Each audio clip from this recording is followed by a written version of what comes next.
ګرانو کتونکو السلام علیکم.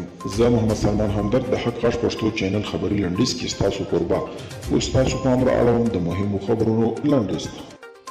ترکیه بیا ځلې ویلي چې بعد د بهرنیو ځواکونو تر وتلو وروسته په افغانستان کې د مسؤلیت اخیستلو ته تیار ده. دغه هیواد د ولسمشر رجب طیب اردوغان ویلي چې دوی چمتو دي په افغانستان کې مسؤلیت واخلي او په بریالي ډول یې ترسره کړي.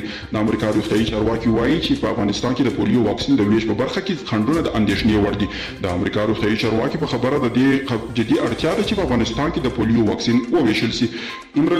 نصیر ورځپاڼه لیکي امریکا وایي ګاونډي هیوادونه دي د افغانانو ته د بیا کډوال کېدو لپاره لارې پرانځي. د امریکا د بهرنیو چارو وزارت ویلي چې د افغانستان له ګاونډي هیوادونو سره خبرې کړي تر څو په دغه هیواد کې د وضعیت له ټینګرتیا سره سم د افغان کډوالو پر مخ خپلې پولې پرانیزي.